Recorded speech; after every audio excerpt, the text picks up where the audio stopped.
빌레몬서 1장 10절에서 14절 말씀입니다. 신약 351쪽입니다.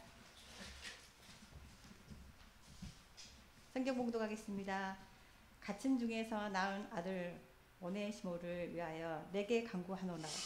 그가 전에는 내게 무익하였으나 이제는 나와 내게 유익함으로 내게 그를 돌려보내노니 그는 내 신복이라. 그를 내게 머물게 있게 하여 내 복음을 위하여 갇힌 중에서 내 대신 나를 섬기게 하고자 하나 다만 내 승낙이 없이는 내가 아무것도 하기를 원하지 아니하노니 이는 너의 선한 일이 어찌같이 되지 아니하고 자유로 되게 하려 함이라. 아멘. 김혜란 목사님께서 유익한 자라는 제목으로 하나님의 말씀을 전하시겠습니다. 네, 오늘은 종교개혁 주일입니다. 개혁은 변화를 추구하는 것이죠. 기존의 틀에서 벗어나 변화를 추구하는 것입니다. 지금으로부터 506년 전 1517년 10월 31일에 루터가 개혁을 시작했죠. 이 독일의 비텐베르크 이 교회 정문에다가 95개 조항의 이 반박문을 붙이면서 개혁은 시작되었습니다. 당시 부패하고 타락한 이 교황, 당시 부패하고 타락한 로마 교회 변화를 추구하고자 개혁이 시작되었습니다. 종교개혁의 정신은 성경으로 돌아가자, 성경으로 돌아가자입니다. 성경 말씀에 기초한 신앙이 우선되어야 이 땅에 하나님 나라가 이루어진다는 것입니다. 오늘 본문 당시 사회제도를 역행하는 개혁적인 사건이 일어납니다. 이 사건을 통해 복음의 능력을 만나볼 수 있습니다. 1장 1절 말씀입니다. 갇힌 자 된 1장 1절 말씀에 갇힌 자 된 바울 이렇게 시작을 해서 바울이 사랑하는 동역자 빌레몬에게 보내는 개인적인 서신입니다. 바울이 개인에게 보내는 편지는 바울이 처음이죠. 이 갇힌 자 된 바울이라고 한 것은 로마 감옥에 갇혀 있습니다. 로마 감옥, 그러니까 옥중서신이라는 거죠. 이 옥중서신을 누구 편에 보냈는가 하면은 두기고 편에 보냈습니다. 두기고 편에 빌레몬서만 보내는 것이 아니라 에베소서, 골로새서, 빌레몬서 이 세 권의 책을 두기고가 가지고 간 것이죠. 빌레몬서에는 개인에게 보내고 각 교회, 에베소 교회, 골로새 교회에 보냈던 것이죠. 그렇다면 이 편지, 빌레몬서 편지를 왜 기록을 했나? 바울이 빌레몬과 오네시모 두 사람을 복음 안에서 화해시키기 위해서 이 편지를 기록하였습니다. 이 편지의 중요한 등장인물이 사도 바울, 빌레몬, 오네시모입니다. 이 바울과 빌레몬의 관계는 사도 바울이 3차 전도 여행 때 에베소에서 3년 동안 선교를 할 때 그 바로 옆에 있는 주변 골로새에 있는 빌레몬에게도 복음을 전해서 그 복음을 잘 받아들여서 그곳에 복음의 지도자가 그 교회 지도자가 된 분이 바로 빌레몬입니다. 그렇다면 이 빌레몬과 오네시모는 어떤 관계인가? 빌레몬이 주인이고 오네시모가 종입니다. 그렇다면 이제 사도 바울과 오네시모의 관계는 역시 오네시모도 바울이 복음으로 전도하여서 영적으로 낳은 아들이 된 것입니다. 이 빌레몬은 부유한 사람입니다. 종들을 많이 거느렸습니다. 그 종들을 많이 거리는 중에 그 중에 한 명이 오네시모입니다. 오네시모는 굉장히 총명하고 지혜로운 사람입니다. 그 총명과 지혜로운 종이라 종의 신분이 아닌 늘 자유를 갈망하게 되었습니다. 그러던 어느 날 오네시모는 주인 집에서 탈출했습니다. 자유를 찾아서 달아난 것이지요. 그것도 주인의 돈을 훔쳐서 도피 자금을 마련하여서 달아나는 일이 발생하게 되었습니다. 당시 화려한 도시, 중심 도시 로마로 이제 달아나서 그곳에서 자유롭게 폼나게 한번 살아보고 싶었던 것입니다. 이 오네시모는 자유를 누렸지만 참 자유를 찾을 수는 없었습니다. 그때의 운명적인 만남이 이루어집니다. 바로 사도 바울을 만난 것이지요. 이 사도 바울은 로마 감옥에 갇혀 있는 중에 만난 것입니다. 처음에 로마에 갇혀 있을 때는 가택연금입니다. 자기 집에서 이제 가둬져 있고 시위대가 지키는 가운데 있는 것이죠. 로마니까 이 사도 바울은 새 집을 얻어서 거기에서 가택연금을 시절에 자유롭게 오는 사람은 만날 수 있었습니다. 그래서 바울은 오네시모에게도 이렇게 복음을 전하게 되었습니다. 복음을 오네시모도 잘 받아들여졌습니다. 그런데 이제 시간이 지나 바울이 놀라게 된 것은 오네시모가 자기가 알고 있는 빌레몬의 종이라는 사실을 알게 되었습니다. 종의 신분은 주인을 떠나면 죽을 수밖에 없는 당시의 사회적인 분위기였습니다. 마땅히 세상법으로는 죽여야 되지만 복음으로 거듭난 오네시모, 또 복음으로 사랑한 이 빌레몬, 이 두 사람을 모두 복음 안에서 순종이라는 자기 부인을 통해 이 해결의 실마리를 찾으려고 합니다. 2절 말씀 보시면 2절에는 내 집에 있는 교회에 편지하노니라고 했습니다. 개인 집에다가 개인에게 편지를 하는데 거기에 아비아라는 아내, 또 아키뽀라는 아들, 가정 공동체가 이루어졌죠. 당시에 이런 저택을 가지고 있다는 건 상당한 부유한 그러한 가족인데 그곳에다가 이렇게 그 부유함을 어떻게 사용했는가.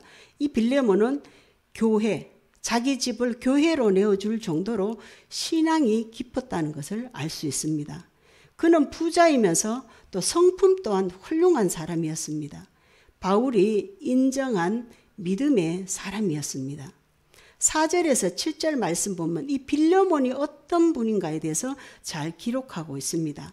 4절에 보면 바울이 항상 하나님께 기도하고 감사 기도를 할 때마다 이 빌레몬을 기억했다는 것입니다. 빌레몬의 신실한 신앙을 항상 기억을 했고 또 빌레몬이 늘 옥바라지에 도움을 주었기 때문에 항상 감사했습니다. 5절에 보면 빌레몬은 모든 성도들에게 모든 사람들에게 사랑과 믿음이 충만하여서 소문이 나 있었습니다. 빌레몬 그 사람은 예수를 믿는데 참 사랑이 많은 사람이야.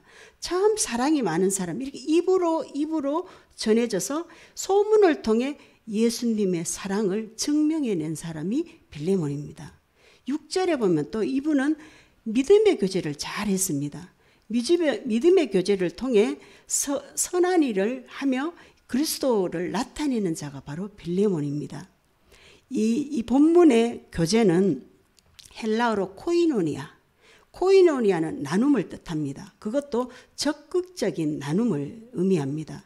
즉 교제란 예수님 사랑을 단지 생각 개념 속이 아니라 인간관계 속에서 실제로 행동하는 것임을 말씀하고 있습니다.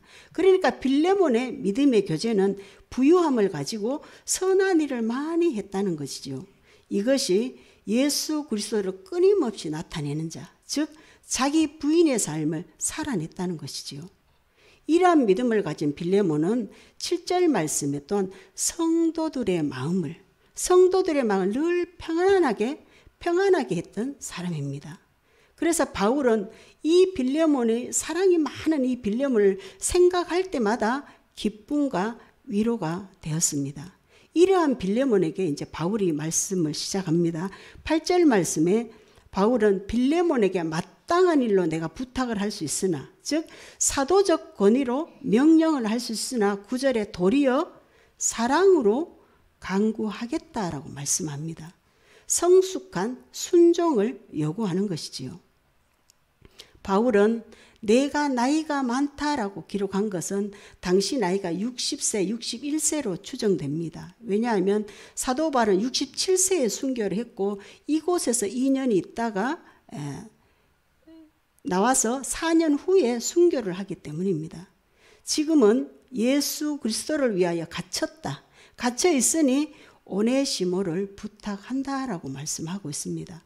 그런데요, 바울이 이렇게 빌레몬에게 부탁하는 것은 당시 사회적인 통념상 파격적인 부탁입니다. 왜냐하면 노예는 인간 취급을 받지 못하던 시대입니다. 노예는 인간의 기본적인 권리와 자유가 없는 물건과 같은 취급받았던 사회였습니다.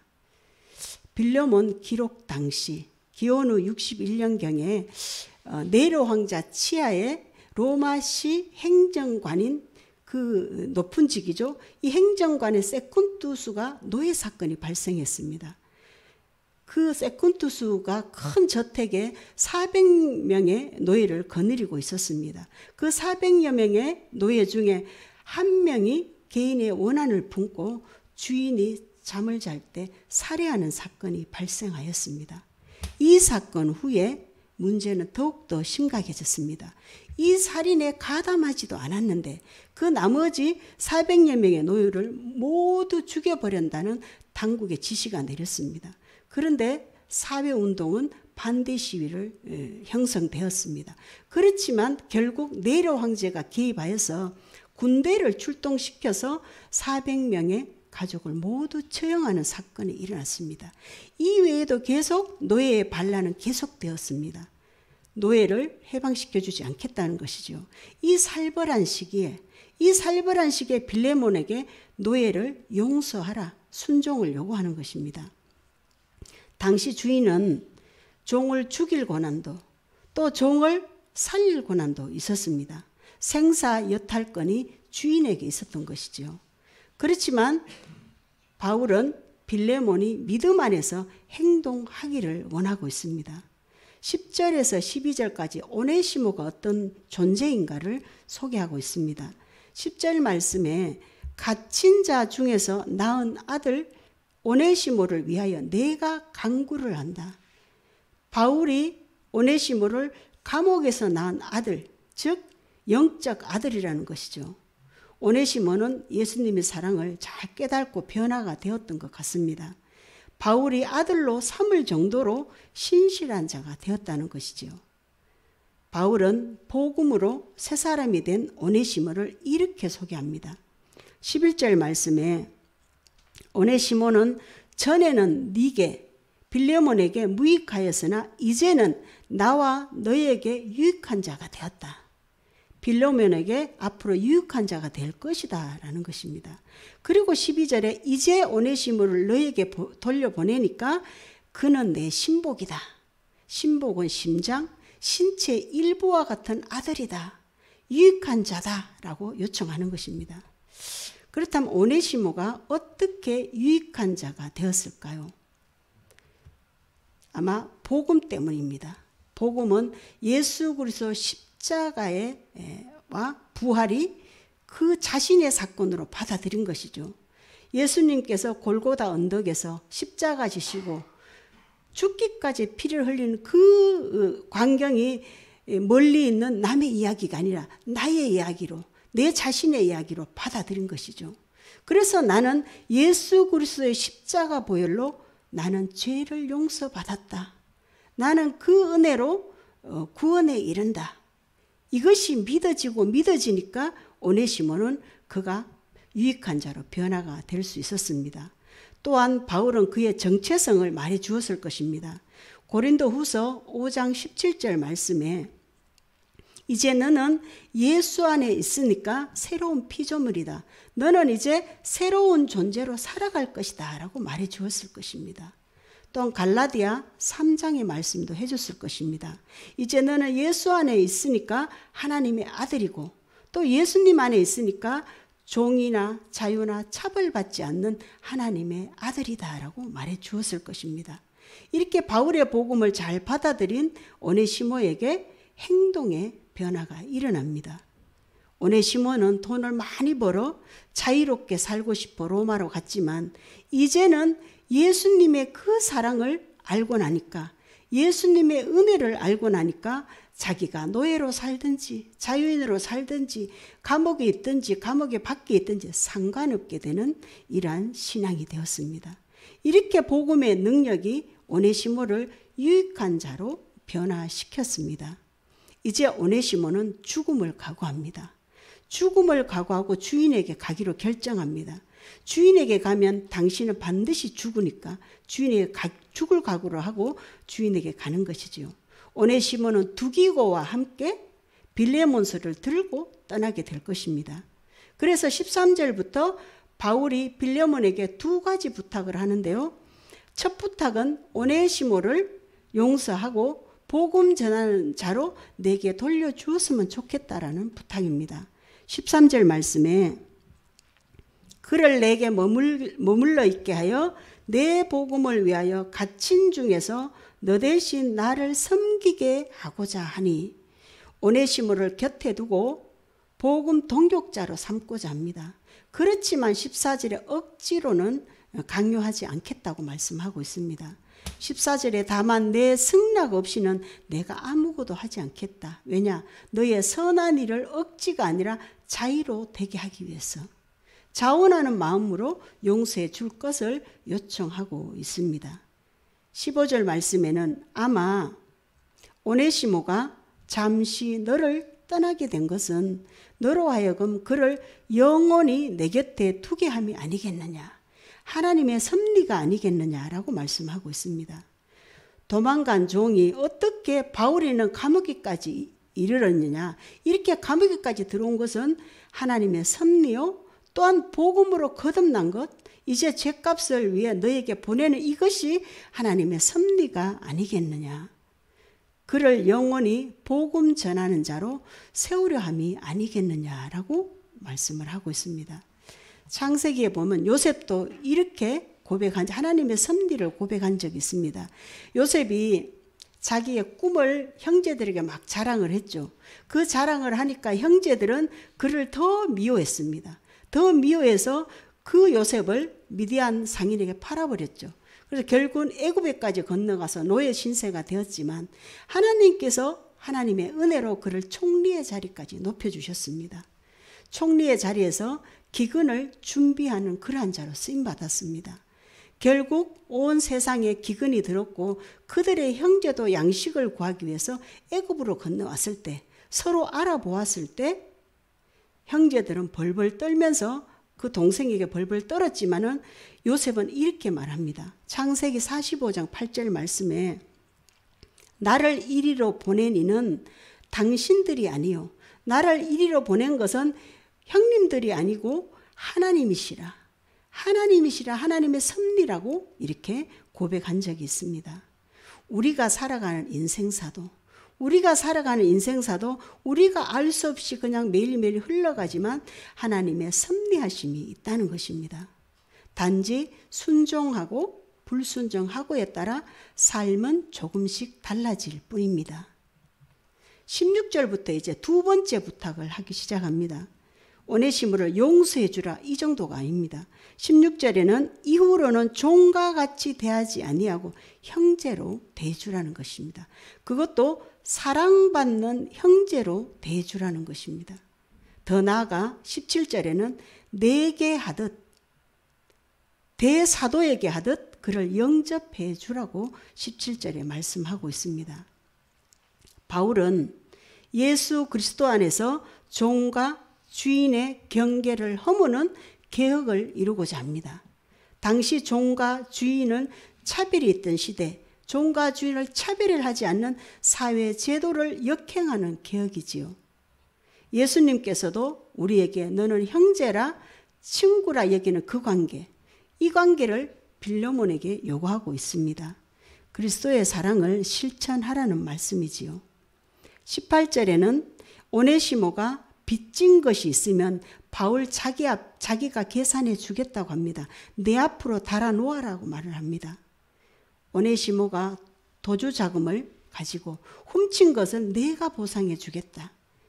오네시모는 하나님 앞에 죄를 용서받았지만 사람에게 입힌 이 피해는 보상해 주어야 온전하게 된다는 것이지요.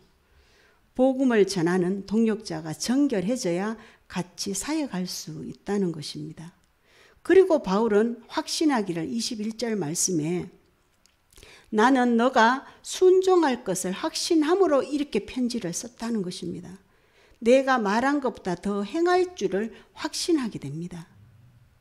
과연 빌레몬이 오네시모를 용서했을까요? 본문은 그 결과를 기록하고 있지 않습니다. 저는 용서했다고 믿어집니다. 왜냐하면 빌레몬은 예수 그리스도의 복음을 받아들이고 십자가의 사랑을 실천한 성도입니다. 오네시모에게 그 사랑을 용납하고 예수 그리스도 안에서 형제로 맞았을 거로 믿어집니다. 빌레몬서의 주인공은 오네시모입니다. 오네시모는 그는 죄인이었지만 예수 그리스도의 복음을 만났기 때문에 유익한 자가 되었습니다. 그는 자유를 맛보려고 주인의 집을 나갔지만 하나님의 섭리는 그를 복음으로 새로운 존재로 변화시켜 주셨습니다. 우리는 예수님을 만나지 않았다면 어땠을까요? 우리도 예수님을 만나지 않았다면 우리 안에 참 평안을 누리지 못하였을 것입니다. 우리 주님을 만났기에 우리 또한 유익한 자로 날마다 살아가고 있습니다. 그런데 우리가 언제든지 무익한 자로도 돌아갈 수 있지요. 오네시모가 주인을 떠나 자유를 맛보려고 뛰쳐나간 것처럼 우리는 언제든지 나의 소견을 자유롭게 내가 좋아하는 소견대로 벗어날 수 있습니다. 우리 주님은 강제로 우리 자유를 묶어두지 않습니다. 다만 돌아오기만 기다리고 있을 뿐이지요. 우리를 인격적으로 대하시기 때문에 우리를 어린아이 신앙으로 대하지 않기 때문입니다. 루터는요, 하나님을 믿으면서도 늘 풀리지 않은 갈등을 했습니다. 이 갈등으로 개혁을 시작하였습니다. 갈등을 멈추게 된 것은 죽기를 각오하고 그 죽기를 각오하고 오직 믿음, 오직 성경을 외쳤기 때문입니다. 혹여 우리가 갈등하고 있다면, 혹여 우리가 흔들리는 믿음이라면 우리에게도 개혁이 필요합니다. 신앙생활을 어떻게 해야 되는지 우리 모두 다 잘 알고 있습니다. 그러나 실제로 잘 안 되기 때문이지요. 개혁, 변화는 사람의 힘으로 불가능합니다. 그러나 복음으로 가능하다고 성경은 말씀하고 있습니다. 복음은 예수 그리스도의 십자가의 길입니다. 나를 부인한 그 길, 내가 죽어야만 변화가 일어난다는 것입니다. 내가 자꾸 살아나니까 그 다음으로 나아가지 못하는 것이 아닐까요? 복음은 능력이 있습니다. 내가 죽는데 은혜와 평강이 내 안에 충만해진다는 것입니다. 그래서 우리 모두, 저와 여러분은 하나님 주시는 은혜와 평강을 늘 누리시기를 소망합니다. 기도드리겠습니다. 자비로우신 아버지 하나님, 죽을 수밖에 없는 저희들을 구원하여 주시고 하나님 은혜로 살아가게 하심을 감사드립니다. 아버지 하나님, 우리는 복음의 능력을 잘 알고 있지만 삶으로 살아내기에는 정말로 부족합니다. 주님, 우리를 긍휼히 여기셔서 다시 한번 일어설 수 있는 용기와 믿음을 허락하여 주시옵소서. 아버지 하나님, 우리를 얽매이기 쉬운 고정관념들로부터 자유롭게 하시고 주님 사랑으로 참 평안을 누리게 인도하여 주시옵소서. 내 안에 그리스도께서 역사하시는 삶을 또한 살아내도록 인도하여 주시옵소서. 우리를 선한 손길로 인도하시는 예수 그리스도 이름으로 기도드립니다. 아멘.